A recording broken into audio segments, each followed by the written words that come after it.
Times of Manipur TOMTV की The Morning Talk Raising the Voice मियंग ताबिलिबा क्वाइपुन मपो मक्तदा Taram नोक्सरी ngasi imfanda phongba tongan tongan ba pauses singi ahan bulai maida kari karamba pauna mapungoi ne yaubagi haibadu punna yengminasi ahan bada huel lan pau khutang sara henba hokre sitaram yesuri da memorandum vision kre manipur kai gadra mi pioneering ai sida CAB sanar labadi angak pa fiwama ama o hellagani haiba selpilida o kram ibo bege akoi wafam ko tawduna fongle Pauxes sigin nomita komandabam asem bebisa yauna paumi nipan the state journalist award yen thok lang thokre heba pausu yaure lengang na sangai festival pangthok tabe ya de taksilak tuna miyang ga mungnarakpada afaba purak loi heba kokomi wafam loinana thinglaba drugs sing pusilambada chenaba more police station gi OC yauna person mari suspend tawre heba pausina huelan paugi mapung ba pauri mathangda lamjingba times CPIM की सीताराम येचुरी सोनिया गांधी उनखरे Naga peace talk सेविंग की मतंग the cell P जनता कांग्रेस कांग्रेस हौरे सिना उनखरे पदा state सोलो माखन आसन perform मोरे यावना प्रोग्राम हैबा मपुंग नेशनल कम वर्क the hen see like I have minister wafam lam mathang express I face ko tore have wafam line na de since hen either can drug na more see ba from peace men ge ya scheme mathang da festival na thaina megi wa to na drug la test program le na from business le gandhi na wa sala mapung tang da musna khundaminari ba purip singi marakta nungsinadana bu wangang ba lepiu haiba kokom gi wafam delhi amasung manipur da congress na khongjang changsile numit mangani gi oiba khuthang sara henba haukre haiba wafam loinana headquarter da paupiram dana SP sing mafam thadok laga satpe yaroi haiba wafam asna irei pak ki mapung oiba pauri mathang da phongna fam RK Ranjan na phongdok ki wafam aduna miyang gi ihun khangdab MP ni haibu taksari haiba kokomegi wege coordinator sonin karang gi wafam ko toduna phongle CAB gi matang da khanana ba arunachal gi cabinet mifam kokre haiba loinana state journalist award yan thokre asumba paudambana state sigi chakwa thorang da mating oigani haibu wafam akogi IPR minister bisosigi ko toduna phongle more police station gi OC yauna police person mari ketamine injection ga phare haiba pausna pona fungi mapung oiba pauri mathang da narongi thodang more police station gi OC drug case ka mailena tha sigi kun phawba police custody da remand lokthakre manipur gi integrity gi digamak oibo vinalu singba timna CPM gi lusingba sitaram jesuri gi unakre naga pistong ka mari lenana congress party na sara henba gi khongjang sathaba loinana sakana leba ki lurba tampham sida sangai festival pangthok tabi ya de wafam thadok pi atopa amadana journalist singi machine tumlaba kalam na irapa pauna sakhopa lamdam semgat pangami haiba IPR minister gi wafam asina naron thogangi mapung pauri aroibada isel express sangai festival gi semga sagat pa lep kadabani boycott antokpa leite haiba sun kramgi wafam naga gi wale sun de yawba waron khangdaba special session kaudabagi mayukta MPCC na sinduna khuthang sara hele haiba wafam loinana framework agreement amadi CAB gi mayukta da khongjang lep loi haiba CPI gi wapam drug pothok posin tawbada more gi OC yauna police person mari senaram le haiba wafam asina koi gi Isel Express ki mapung oiba paw ore ngasi imfan da pongba tongan ba pawse sing asigi maroi ba pawsing amadi atai atopa pawsing khara akoi khana nainana gi da makta da le bi ma pa ni tara tongan maroi khara yungda ta komina festival si pura boycott tawre haiba wafam ama yaw na on drug ꯑꯩꯈꯣꯏꯒꯤ ꯅꯥꯄꯤ ꯃꯔꯣꯏꯅ ꯑꯩꯈꯣꯏꯒꯤ ꯃꯣꯏꯒꯤ ꯂꯩꯅꯕ ꯃꯐꯝ national ꯄꯥꯡꯊꯣꯛꯄ ꯃꯊꯛ ꯃꯁꯛ ꯏꯄꯥꯜ ꯋꯥꯐꯝ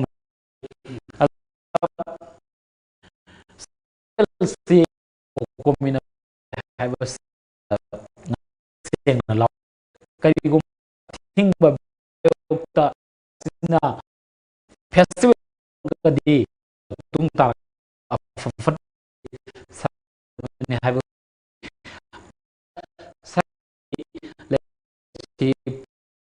ꯃꯌꯥꯝ ꯀꯣꯠꯁꯦ ꯂꯩꯔꯤ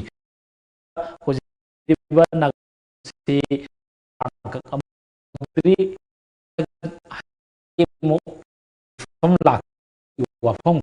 ꯑꯍꯥꯟꯕꯗ ꯍꯧꯖꯤꯛ ꯂꯩꯔꯤꯕ ꯐꯦꯁꯇꯤꯚꯦꯜ ꯑꯁꯤ ꯌꯦꯡꯕ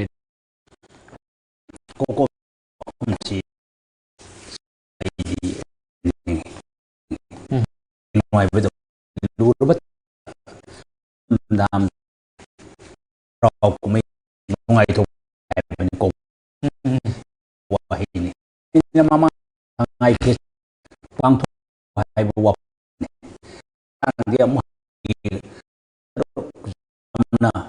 ꯑꯃꯨꯛꯀ ꯍꯟꯅ ꯐꯦꯁꯇꯤꯚꯦꯜ ꯕꯦꯅꯔꯁꯤꯡ ꯁ꯭ꯇꯣꯜꯒꯤ ट्रांसपोर्टर सरुक याबी को ngarang press fam pong ramna hai kachun nai gi le hai resta sada dam da le ti dam bam khrabai na thawai ri pa karamna adu khang di di thorok ai me an yu we sangai di oi makha da hini ko kana na haradi thorok da machine ai wa ngai panghu hujiki le asida la ne ja tawna le ba civil si the way hai festival kai to ka do da mangtania tingi korponi ya de hai ka de hu ingne laina chingna pa leba welcome to aduna angiba miyamgi khut pang miyam nei kan ga nei ba khung miyam gumba sibun na ko ga sibin hen gani madule du sa to roi sangai festival kaya welcome to ko no lai bu hujiki ko ko min chang lai bu khong jang da sangai festival le kaya miyam na welcome to ko dor gi lepak miyam na basi su yam na khanan ngai oye ba sangai festival na lubra irei pai dam dam kan bana lubra hai basi gi arum mayang che sarkar asina khan bi ba mathau tai ba mase khalhong dragadi madu ki thorok pa pha ki daita mayam do kana na response bu ga da kana na daita logu da gi masi yam na khanan ngai oye ba matang jadna kogi matang jadna khongradi matang jadna khongbu cheksu madu gi aphaba phol lakdi na aduni sangai festival se pangthok ba targadi madu gi maduna aphaba phol la oi haiba kokomi gi chunil kanam na phungdoi che madu gi sangai festival de pangthok ba madu gi aphaba ta thorok pa daita mayam do saga na pujaga na sana sana pujaga dam ni haibne ba adu ergadi akhoi huji kai to pu yai akhoi huji kai to pu ya khana ba yai maramdi leipak miyam asina huji kari khalam ga da sangai festival advance होना वही कोमी की mic तक appeal तौरबनी लेबाक ma'am Sangai festival क्या ma'am माई ओनसलकने मसीम खननीय लेबाक ma'am Yadav pot माई पाना पांथोप है कईदोंगोब मरम अखोई करम तौर यानगदे करम तौर अफब फोल लाकदे सरकार है प्रजा मैम खनब मिहून सेमनी मियाम की इलेक्टेड अदुना सरकार पाइरिबनेबा प्रजा लमदम मसिगी मपी मपाने मपी मपा अमना चटकदब लिचट अमदि तौगदब थबकसिंग अदो निंथीना तौबिरगा प्रजासिंगा करमायना खुसमनना चमिनगदगे हाइबा वाखल्लोल अदुद लागलगदि अफब पुनमक लाकने हबा नतदुना मदुगी आई सरकार पाइरिबने हाइना साइगी लेइबा पोट अदुगी वामदु सुम लागदि मदुदगी थोरकदब मैमसे मरम मदुना हुजि लाकदोरिसिदि इरेपाक इरमदमना लुब्रा संगाई फेस्टिवल लुब्रा असिगी अरुम मयांगदुनेबा लाकदोरिसे मसिजे प्रजा मियामना कनाना करी बिजा तरोकदगे हाइदो मदुनेबा कोइना खननिंगाई ओरिसिदि मथा हदकी थाखरगी ममांगदा पांथोकिबोगी सिरो फेस्टिवल सी मसागी सिरो फेस्टिवल की तौगदा मतमदुदा तौदबिदे यैथोगा तौगिबगी वाफम ले अदुदा नतना लम्बु खोनांगुंदा पांथोगे एक्सपो मनीटेक्स की एक्सपो से सी कई ओइगिगेबा अंदा स्टॉल फम मैम लोन पोजो सकीब आबिल लेपाक की इशू मदुन दरकार ओइद्रे अखोई लेपाक की इशू हेन दरकार ओइना स्टॉल फम मैम पोजो चनगी वाफम पाउचे सिंग फोंदोप लेग्रबनेबा अदु ओइरगदि हुजि सांगाई फेस्टिवल से माइ पागद्रा पा ओइद्रा हाइबसे सरकारना खनबिरगा असिकुंबसे माइ मणिपुर की दमकते येंगा पांथोइबा कनो फेस्टिवल ने हाइबसे जो कोइ खंगे इरमदम गिसिगी अमत ngairba yamna maru oiba festival ने खंगे अदु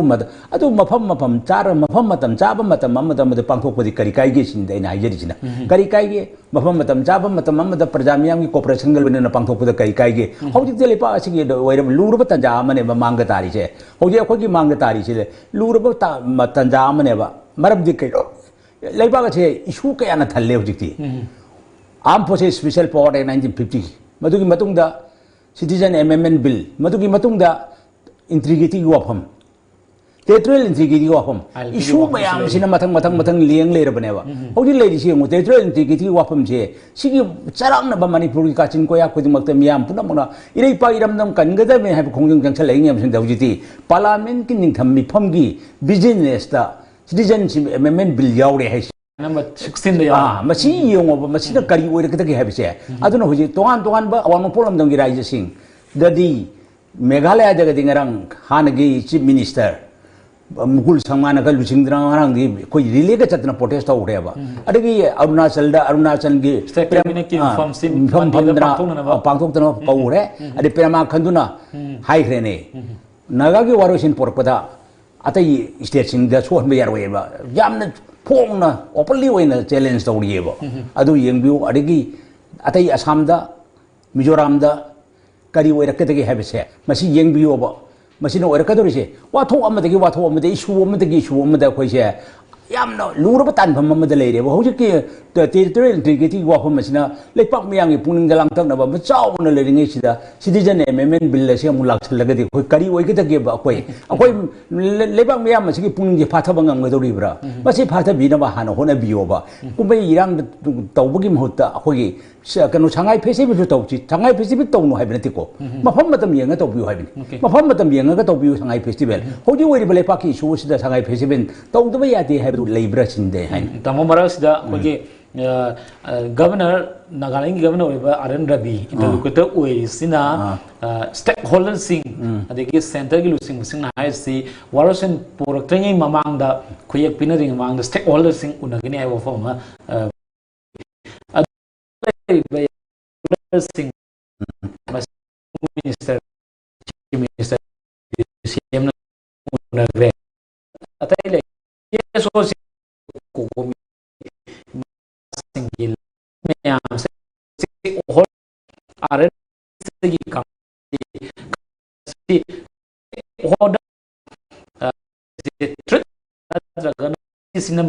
रिप्रेजेंट उरीब्रा यूनाइटेड नागा काउंसिल उनरगा मणिपुर की स्टेक होल्डर उनरे है यारोय यूनाइटेड नागा काउंसिल लोरिब पिरेप करिनो जब लेपाक मियाम खंगरब पोट गातनी यूनाइटेड नागा काउंसिल कनानो यूनाइटेड नागा काउंसिल लोरिब पिरेप करिनो यूनाइटेड नागा काउंसिल पामीबा पामबजे करिनो जे पुना मन खंगरब गातने यूनाइटेड नागा काउंसिल की वाफम दो सिदा मणिपुर पुछलक यारोय मरम मदुना यूनियन होम मिनिस्टर नंतगा आरएन रबीना स्टेक होल्डर सिंग उननी हाइसे उन्नगदोरिबा पोट असकी पांथोकदोरि मीटिंग अमगी एजेंडा लेबम थोक्त्रा एजेंडा में लेगदबने मीटिंग में फमी तारबा मीटिंग में पांथोप तारबा मिफम में पांथोप तारी मधुगी एजेंडा लेफम थोक्त्रने एजेंडा तो खंगन बताएब फ्रेमवर्क एग्रीमेंट की ओरो नागा इशू की वारुसिन पोरप की ओरो मधुद करी याउरिके करी तौरिबगे हाइबसे मधु खंगनदना करमाइन तौनि मीटिंग पांथोकदोइनो मधु खंगन बिउ हाइबने मी कनोसिन हाइजे कोकोमिन हाइबा स्टेक होल्डर्स सिंग हाइबा ऑर्गेनाइजेशन सिंग हाइजे मधु खंगन बिउ करीगे दुलोसन थमिनोबा करीगे दुलोसन लगा अरोनबे एजेंडा थमगा करी अखोई मीटिंग कौद मीटिंग वारोइसिन पीननबगी खुयेक पीननबगी मतम ngai लेरकांदा होजिकबु स्टेक होल्डर्स करम मतम स्टेक होल्डर्स कौदर की स्टेक होल्डर्स मधु एक्सेप्ट तौगदर कौरकदो एजेंडा खंगन मीटिंग पांथोपाइसे कनागुबा मतन मधु एक्सेप्ट तौरोयबा एजेंडा लाइगदबने करीगुबा मिफम म पांथोपा करीगुबा मीटिंग म तौब मतमदा एजेंडा लाइगदबने एजेंडा लाइगदबा मीटिंग दु मीटिंग नि हाइदन लौगदरने मधुनेबा एजेंडा बा लाइगदबने एजेंडा लाइफम थोएबा करीगुबा खरदि खंगा अखोइना खनगदौसे सिनी कोई खनोरे सिनी सिने सी यावे प्रपोजल सिंदु कइनो मधुनेबा यामन मरुओरी करी खंगन गा मीटिंग सिन पो एक बिना तो बुया गोइना सिन पो सिन मानिस्ते नेजे सिंग वारी नो वारी सिने हान सा एक बिना मारो वाली मा मतमनी हुई थी 2000 कन मेंगे खंगन हुई सुनदे कोई लारा सिगी स्टेट ओइबा ओनेबसि खंगन एबा कया मोबा कया ओइबा खै मतमदा पुरगी पुरगी ओसे चिम लमदा मसिकी चिम मिनिस्टर बो खंगन दे सिबु मसिबु ताबा यारी वारी रने मसिबु कनाने एक्सेप्ट तौगदोइनो बा मधुदनी मदे स्टेक होल्डर्स न मधुगी मीटिंग दो एक्सेप्ट तौरो मरमदि करिनोइगा मदो एजेंडा खंगन दबे मीटिंग नतेबा एजेंडा अम लेगदबनी मीटिंग पांथोपा हाइबसे मिफम पांथोपा से एजेंडा में खनगदरि पोचे कइनो सिनी अदे प्रपोजल जे कइनो सिनी अदोदि फाइनल कोई फाइनल एक कइनो सिद पीनग्रिबा अरो वारोसिन से थमगिबा प्रपोजल मैम जे सिनी मसी यानिंगबा यानिंगबा दो हाना खंगन मम थोक्त्रने अदु थमगिबा कंडीशन मैम दो खंगन मम थोक्त्रबा मदु खंगन दने हेता runny ngam mi haibeng mata um tawbu phate da madru lepa wa thok tu heno orakani lamdam se ipai pusingi I jel lamdam ni lai oi khrabai pai pu se mari bang maram dam ta thawai tha khrabai pai pusingi pai pusingna chelam cheli bi chingli da chen ki bi I do lamdam masiki masa mu chu mari bang maram dam ki tu siba ki da kaya am lai haiba se masi su baro sarkar na khangbi ba mathau tai maram di mamang da thokiba 18 June do madu da thawai tha khri batra tara ni pan do मधुद की हेन चाव वाथोक लाकनी ने मसी खंग खनबी मथौ ताई हेन थमजगे लेरिबा लेंगा असिगी कोगी लेंगा असिना सु मियागी याइफनबा मसुंग तुंगी मिरोन गिदम येंगा होनब लेंगा यस यस लेंगा छि सोबा लेंगा छि लेंगा अमु ओइबगी प्रेशर दो प्रजाम्यांग की सेंटिमेंट सी योरे हाबिसे मसी चप चान लेपबिगदबनेबा ओपोजिशन ओइरिबा कांग्रेस पार्टी ने दी कोई ngahandigi hoduna कोई दी राजा कांग्रेस की Sonia Gandhi उनबा Garang mau cita dia ambil tu negara Sonia Gandhi negara, mau kongjang handri adu jantra mata dah mau dana tak duri, jangan lagi, aruga maham cita mati Gandhi memorial hall mamang dah mau kudang cerai hen beleptri, malam dia keno assembly je, kau diri bawa kudang cerai hen gani hari, adu na, kau hujik tanpam je, yam lure tanpam je yam lure apa pot ama. लाहन भी यार अरु वो pot मांग तादन लेर कर मधु करमाइन लाहन के दगे जी प्रजा के कोऑपरेशन जंगेबा प्रजा के कोऑपरेशन याउदना अफब सरकार का जो जुला ओय मरम मधुना इशू से armed forces special power act territorial integrity अदुदगी कैप लाइव इशू में हमसे मसे करमाइन तो न कोई प्रजा मियाम की पुनिंग पेलहंग तके प्रजा मियाम की तक मसे कोई करमाइन तो ngaktho ka tege habe je sarkar की थमोय de मधु खनबी मतम ओय मधु खनद्रगदी अफब फोल का चुला ओय याम नुगाइजे तमो अतै अतोपा पाउसिंग ताना खनदिङै माङोइना अतेम ब्रेक अमा लौजगे अतेम ब्रेक की मतुंग दा ड्रग ललोनबदा मोरे पुलिस स्टेशन की ओसी अमसुंग पर्सनल अहुम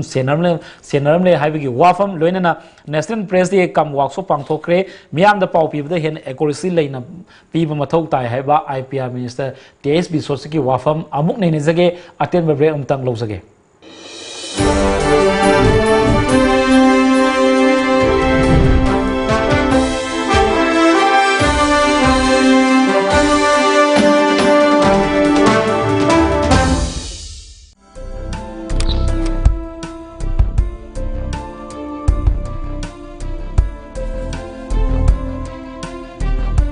इरमदम फंगबा पोलम सिंगना इरमदम असिमक्तदा साजबा कंगलागी पोलम सिंग फंगबिरगनी लुहोंग पंथाना लाकपदा मियामगिदमक लेजरे लैमकबो लोइनना लुहोंगबगी अखनब डिस्काउंट सु इजरी अकुपा मरोलगिदमक कांटेक्ट तोबियु 8131877217 नत्रगा 96120569 Kangla kabok chabiyu yamna hawbani. Kangla लैमकबो Manipur ihan hanbo oina lamjingba jewelry na market ta phangba sana mayam sigi quality check tawbagi khudong chaba pijari adom adom gi leijari ba sana da yauriba alloy amadi elements kaya gi chang marik chumna accurate quality amadi quantity ga loina na khangan bangam lagani lamjingba jewelry na pijari ba khudong chaba asi lobi hau adom gi sana adu sengi na traga sengde haibagi chingna badu kokhan biyo akupa marol gi damak lamjingba jewelry da lengsen birau Lamjingba Jewelry. Good quality is our priority.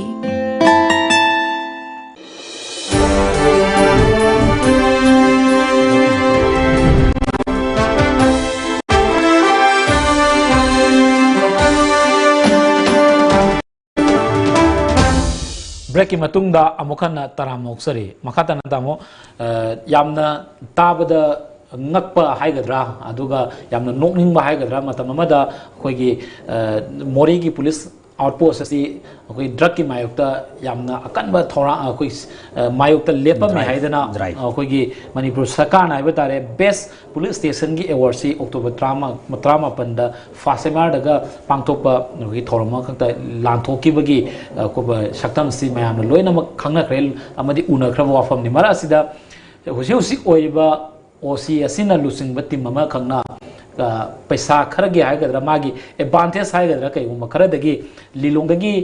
अखोगी मुस्लिम अमा खकी यामनब drug item ketamine सी मोरीरोम द पुसनबस्ता OC सिना अचौब थौदांग लौरगा पुसलमगी थौदो अमक फादनो सिक्सी ओसीना लुसिंग बा मोखोय कैनो मरी अखोय फादना रिमान लौथबगी पाव अमखक ले मसी ताबदसु यामना ngangningai oiba amsung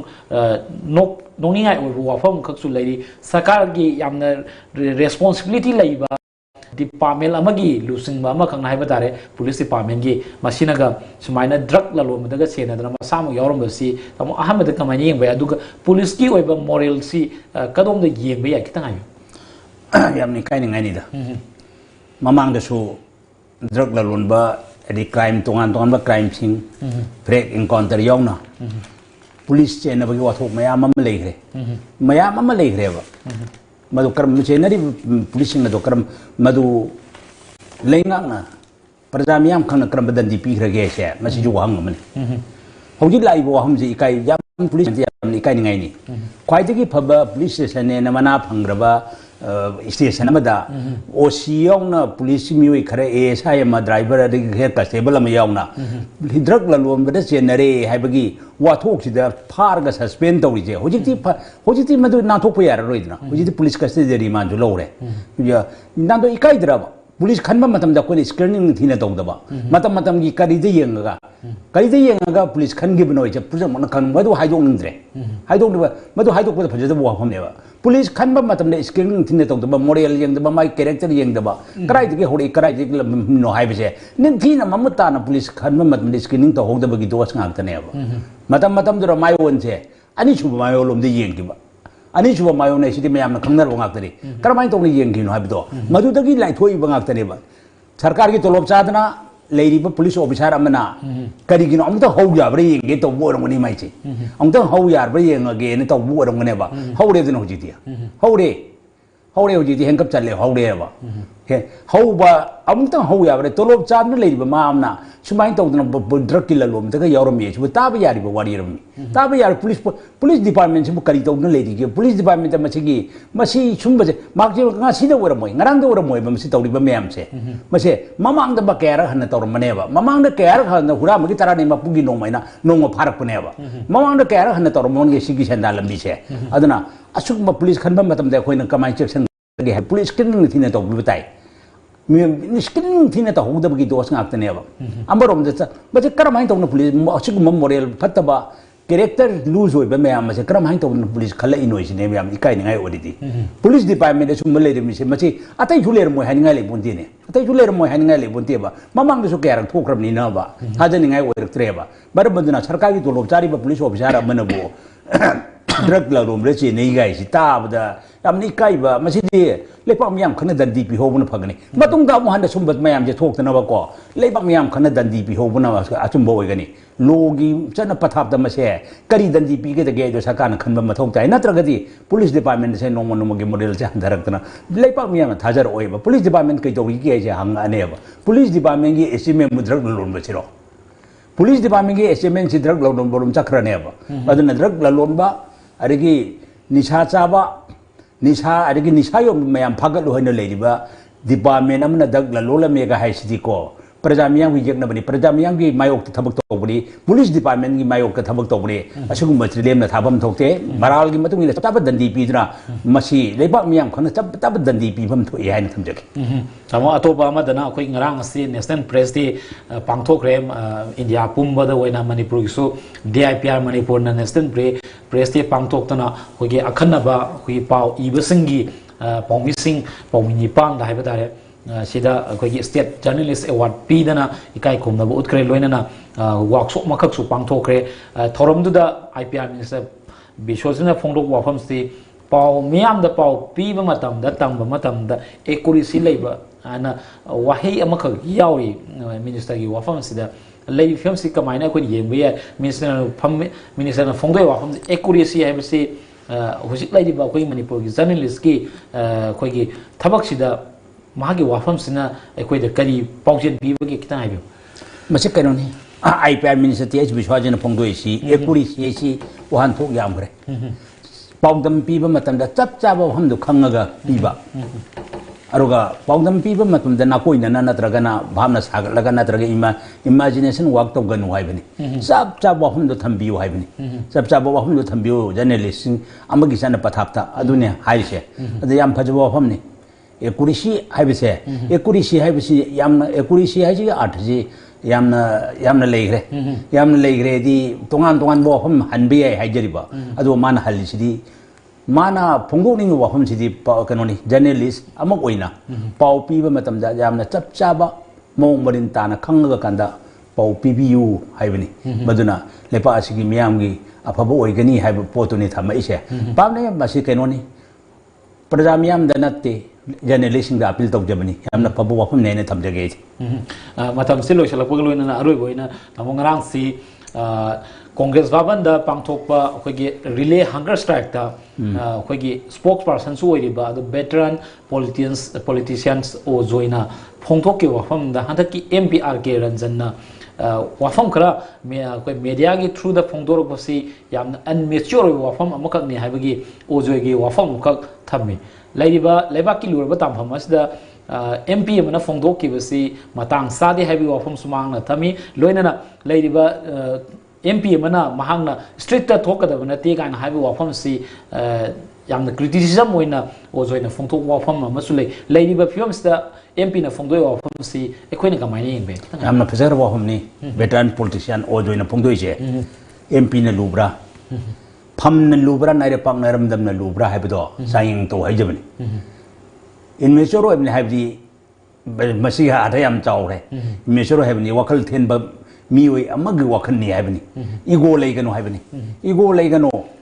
ningkina namale palam dam bi dam ka thorpane namale palam dam bi dam ta